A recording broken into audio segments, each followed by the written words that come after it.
Hello, everyone. My guest today is Babak Hedayati. He's the founder and CEO of a company called TapClicks. And with over 20 years as a senior executive at Fortune 500 companies, Silicon Valley tech companies specializing in software, hardware, internet, and mobile apps, he's grown businesses from millions to billions in revenue. He's an alum of Harvard Business School, Stanford Management and Entrepreneurship program, and holds a BSEE and CS from SJSU, which I believe is San Jose University. But Babak, are you ready to take us to the top? I sure am. Did I get that right? Is that San Jose? Yeah, San Jose State University. Very good. All right. Tell us first, you teased us in the bio. What company have you taken from millions to billions? And then let's jump into TapClicks.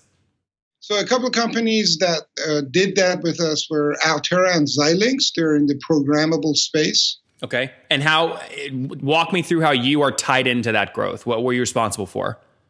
What I was responsible was for outbound global marketing. And that means being able to take multitudes of different solutions from different business units, bringing that all together in a unified messaging and capability with applications that really address the customer's needs and being able to deploy that all over the world, whether it's Asia Pacific, Europe, US, North America, et cetera. Now, are you doing this before TapClicks or they're actually customers of TapClicks? I was doing it way before TapClicks, and I think this was I started there in the late 90s and left there about in the mid 2000s. Why?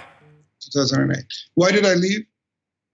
I had an opportunity to really transform a company called Cypress Semiconductors, which was 24 different business units. They had all kinds of different products in the marketplace. They had a programmable analog product that was really, really cool. And what they wanted me to do is come in there and transform the company from basically a commodity supplier into a proprietary programmable supplier, which we did. And the company did really, really well after that. And when did you exit that company? I exited that around 2009. And I started investing in different companies. I had done pretty well with these semiconductor companies historically with their stocks, et cetera. So I started investing as an angel investor. Mm-hmm. And then in 2009, I decided to jump in and start running startups after I had invested some significant amounts into. So had you put money into TapClicks, or was this TapClicks you found from scratch? I founded TapClicks from scratch, if you will, as a different name. And I had put in a lot of money into it, personal money and and what's a lot, by the way? You're talking like $1 million, 10 million? Yeah, no, it's more like $250,000. Okay, perfect. So you put money into TapClicks. When was year one of the company? It was 2010, really. And we started as a neighborhood solution that we wanted to productize, kind of like Nextdoor before Nextdoor. And what we found out is that instead of being one supplier of one type of solution into the marketplace, in the social space, it's better to really go after the infrastructure play because there were thousands of different companies like that. Mm-hmm. And when we went to the media companies to productize that and white label it, they said the real problem is how do you deal and understand the effectiveness of all the different marketing tools in the marketplace. I had a lot of experience with that as a CMO in those other companies. And I really felt like I could make a difference by creating a unified platform that brings the data and the visualization of marketing together. So that's what TapClicks is. That's what TapClicks is. That's where TapClicks really started. Marketing and reporting dashboard and operations platform. That's correct. Interesting. We basically manage all the data and operations for marketing organizations like media companies, agencies, and brands. So they're all tying a bunch of different other tools they use into you kind of as a dashboard. So you're like a more customized version of, Clipfolio or Grow.com? We're a focused version of that. So Clipfolio and Grow really try to address, kind of like Domo, all aspects of a management's requirements for a dashboard. We focused solely on marketing. So we have an order of magnitude more integrations and very deep integrations, like 175 of them through APIs. Just on marketing. And then we have 1,400 additional ones through our auto connector import wizard. That makes us the best in the marketing space. And because we're all marketeers coming in from agencies and tech, we really understand the problem that we need to solve. And we're very close to our customers. So that really is where we came from, is focused on marketing and making our customers win. Interesting. Okay, give me help us understand like the kinds of customers you're working with in terms of average deal price per year. Are we talking $1,000, $10,000, $1 million? What size? It actually depends on the size of the company. We call ourselves a super scalable company, which means we got all those integrations I talked about, but we can also do all kinds of reports and dashboards that are fully customizable for thousands, 10,000s, or hundreds of thousands. On average, though, Babak, what would you say? Yeah. On average, it depends on the segment. So the small segment is hundreds of dollars. The medium range is thousands. But we do have companies that are in the $50,000 to $80,000 a month range. Okay, got it. So I mean, would a fair average just be to say something like $1,000 or $2,000, somewhere in that area? Average would be about $3,000 a month. Okay, I mean, so that's pretty healthy then. What's your team look like, and what percentage of them are dedicated to kind of inside sales? We have about 100 people in the company. We are located in San Jose, Boston, Montreal, and Nashville. Okay. And we don't have a very large sales team, and that's where the hope for the growth really comes in. We had only about 4. We added 2 more, and we think we can do really, really well with about 30 to 40 salespeople. Okay, and remind me again, it was 2010 was day one, right? 2010 was day one. Okay, exactly. So 100 people now, San Jose, Boston, Montreal, Nashville, $3,000 price point on average per month. Bootstrapped, or have you raised capital? Totally bootstrapped. Some of my own money plus an individual investor has invested in it. But outside of that, it's all on our backs. We really haven't taken any. How much did that outside investor put in? It's put in about $5 million. Okay, so come on, Babak, you can't. You're not bootstrapped. Then you've raised capital. I did. You can say that, but it really does look like bootstrap when you look at the. Why do you say? I mean, to me, this seems pretty black and white. You've either taken outside money or you haven't. Why do you still want to call yourself bootstrapped when you've taken $5 million from outside? That's a good point. The reason we see ourselves as bootstrapped is because we ended up merging with another company, and that really kind of changed the capital structure of the company, and it really looks bootstrapped from the time we really went into the massive growth phase of the company. When did you merge? In 2015, January of 2015. So for me, this company is really a 2015 company. But the historical investments were in the direction of some of the things I talked about, the application, the location-based capabilities that we had. Why did you merge, though, Babak, in 2015? Give me the details of that. I'm sorry, ask the question again. Why did you merge in 2015? We merged because there was 2 companies that were really, really good in addressing the media space and their agencies and their problems, understanding those problems and delivering solutions to them. We felt very strongly that if we come together, we can really solve the massive problem of operations and data for those companies. So really what we needed was just more of everything. And by coming together, we managed to deliver that. Okay, but this is your investor, right? You own the relationship with him or her? Yes, I do. Okay, and you're now the CEO of the merged company, TapClicks. Yes, I am. Okay, and what have you scaled to today? How many customers are you serving about? We have 3,000 agencies and media customers as our customer base, and they supply to many of their customers the information that they need through our dashboards and reporting platforms. So it's hundreds to millions of end clients, hundreds of thousands to millions of end clients. Based on that customer structure, but our direct paying customers are over 3,000 agencies and media companies and some brands. Okay, if I take that 3,000 paying customers times $3,000 a month on average, that puts you super high, like $9 million a month. I don't. Maybe you're going to surprise me. I don't think you're there yet, but where's my math wrong? The math is wrong based on the fact that we do have a lot of them in the lower price point, and that one. When you force me for the average price, I don't think I included that. Okay, got it. So that is not $3,000 a month is not an average then. It's more in the hundreds. It's more for what I would call the traditional TAP analytics customer base. Correct. Okay, got it. And that would be, 500-ish there or somewhere in. Yeah, you're looking at about $300, I would say, on average, if you took those into consideration. Okay, and that backs up nicely with what you said in the Inc. 5000. You were ranked in 2016. You did about 9.9 million that year. What are you growing at year over year today, would you say? 60%. Okay, that's pretty healthy. 60. That's right, yes. 60%. So, and today, like last month, have you broken the $1 million mark yet a month or no? Yes, we have. You have? Did you do that in the past 30 days? Above that. In December, we went significantly over that. Okay, got it. 17. Well, first off, congratulations. That's a nice milestone to pass. When you say significantly, what are you at today in terms of monthly revenue? Okay, let me see if I want to share that. I will share that. We're over 1 point. 1 point what?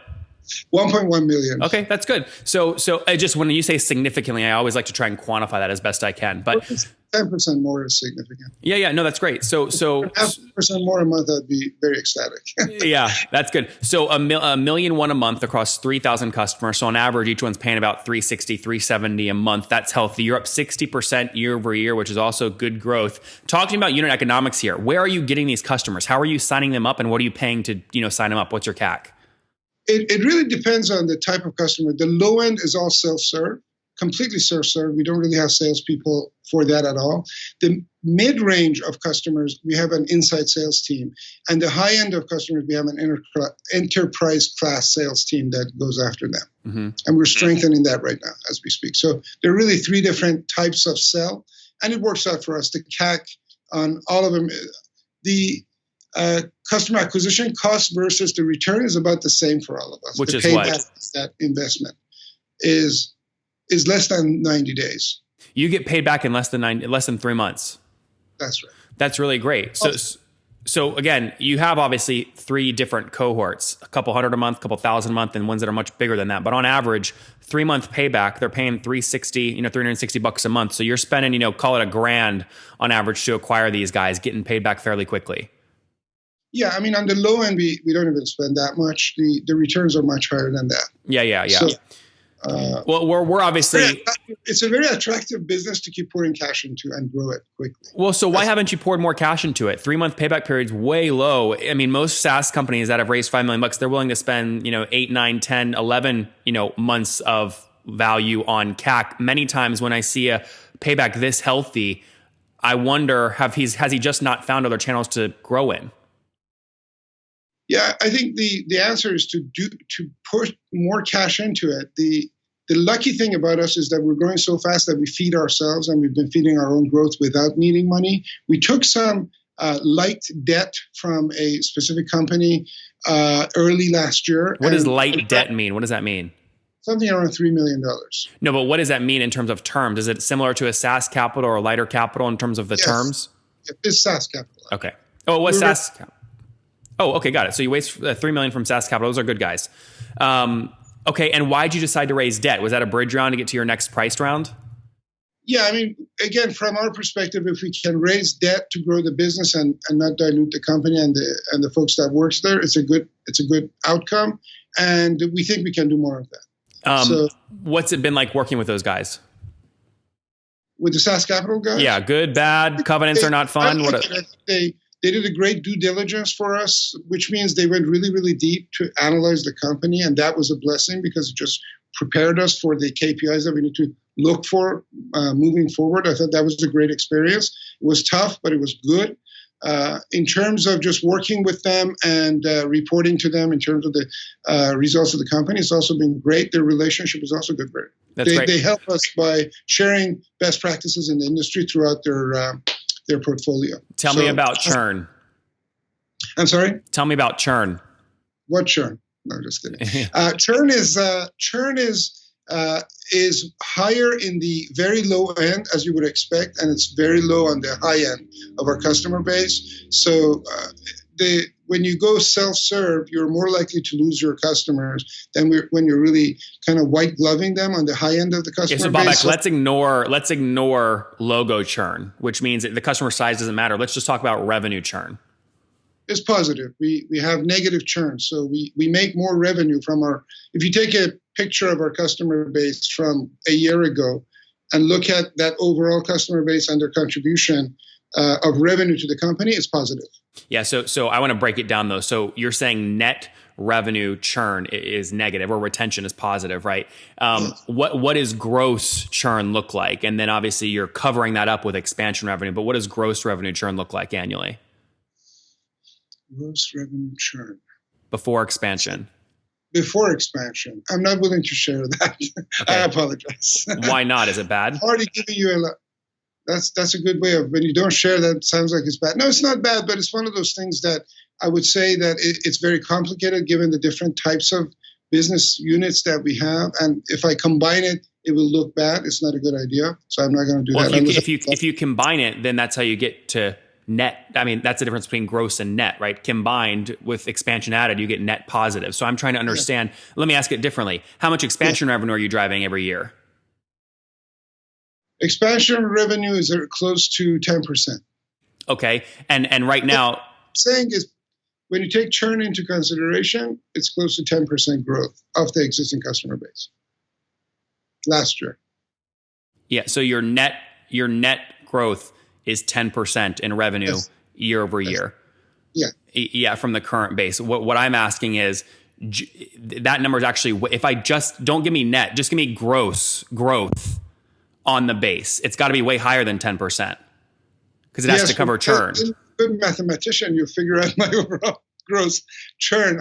I'm trying to not answer that question. Okay, interesting. I'm just trying to understand. Do you not know it? I do know it, but I prefer to keep it. I'm kind of feeling like I'm sharing a lot publicly, and I prefer not to. Have you listened? Hey, Babak, have you listened to other episodes of the show?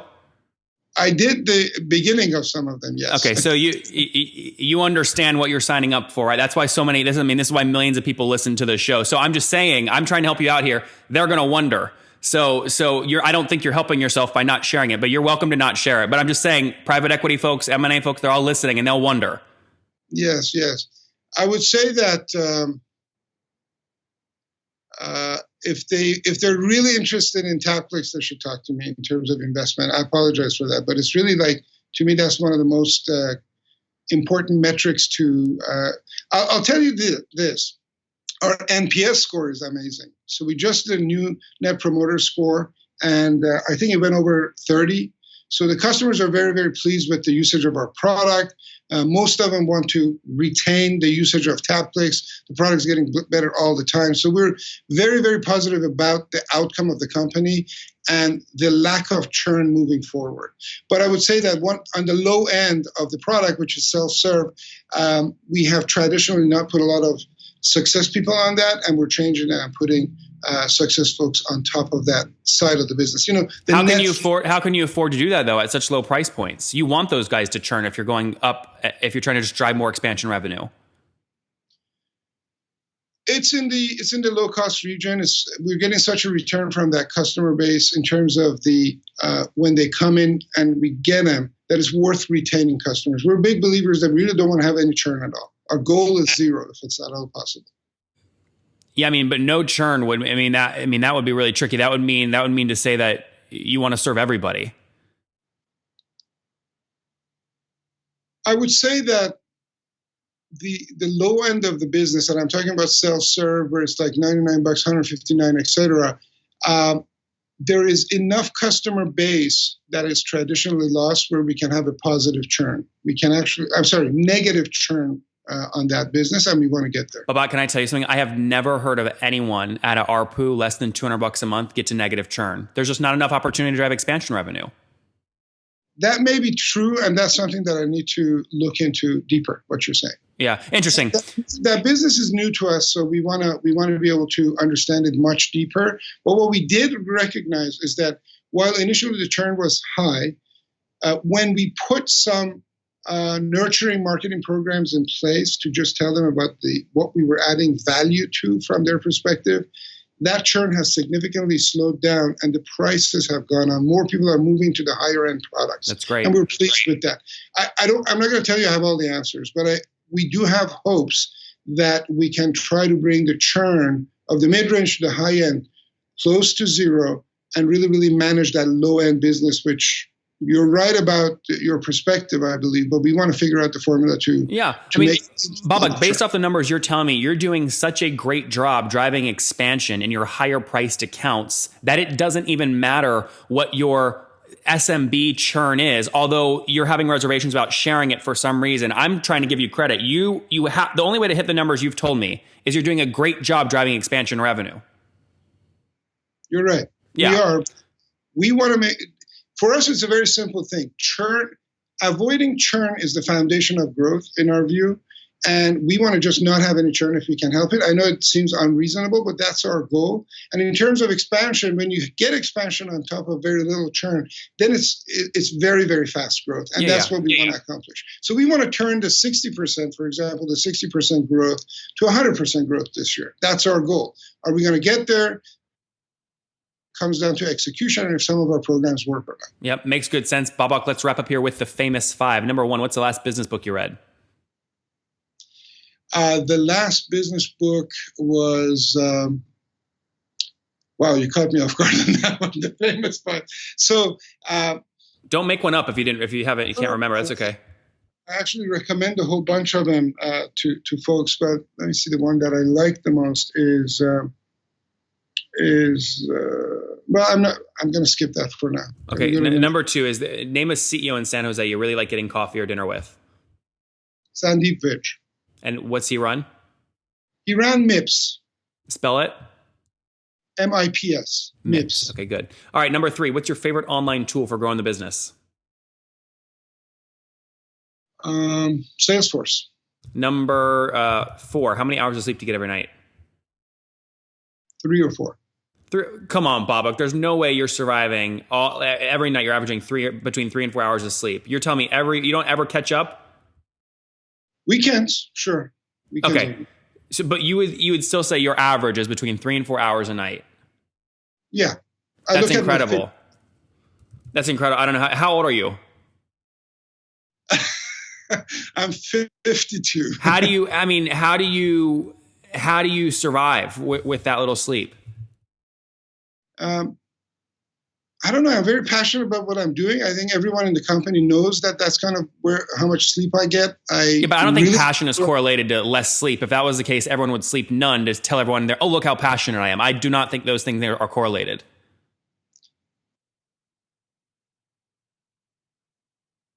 Just I can't change it. I'm enjoying it. I'm kind of addicted to what we're doing, and whenever I can be on it, I'm on it. That's amazing. Look, I wish I could sleep. I wish I could sleep that.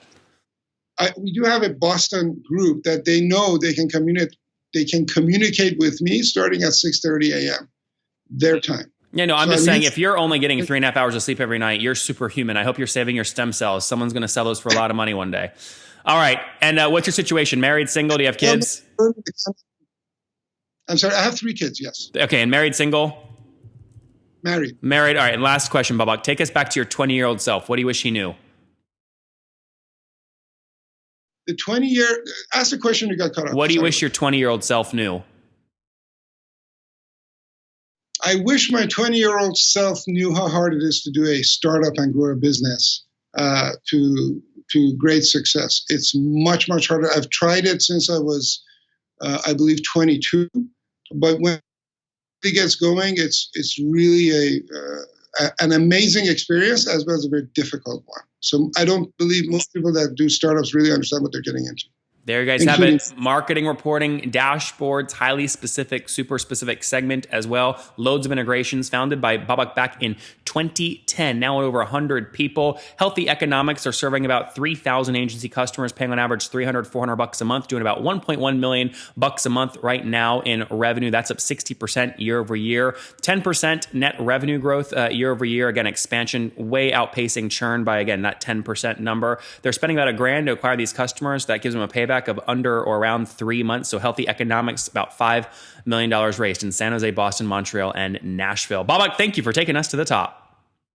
Thank you so much for your time. I really appreciate being on the program.